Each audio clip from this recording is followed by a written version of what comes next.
దుల్హిజ్జా మొదటి 10 రోజుల గొప్పతనం. దుల్హిజ్జా మొదటి 10 రోజులు మిస్ అయితే చాలా నష్టం. రంజాన్ తర్వాత ముస్లింలకు అత్యంత పవిత్రమైన రోజులేవో తెలుసా? అవి దుల్హిజ్జా మాసంలోని మొదటి 10 రోజులు. ప్రపంచవ్యాప్తంగా లక్షలాది మంది ముస్లింలు ఈ రోజుల్లో హజ్ కోసం మక్కాలో గుమిగూడుతారు.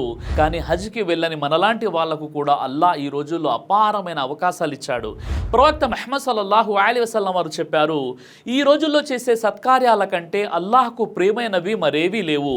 అంటే ఈ 10 రోజుల్లో చేసే చిన్న మంచి పని కూడా అల్లా దగ్గర చాలా గొప్పది. అయితే ఈ రోజుల్లో ఏం చేయాలి?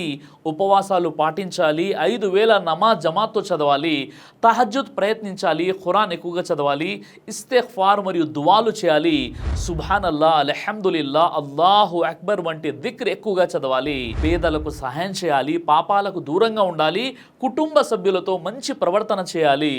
ఇవి కేవలం రోజులు కాదు, అల్లా కరుణ ద్వారాలు తెరిచే ప్రత్యేకమైనటువంటి సమయం.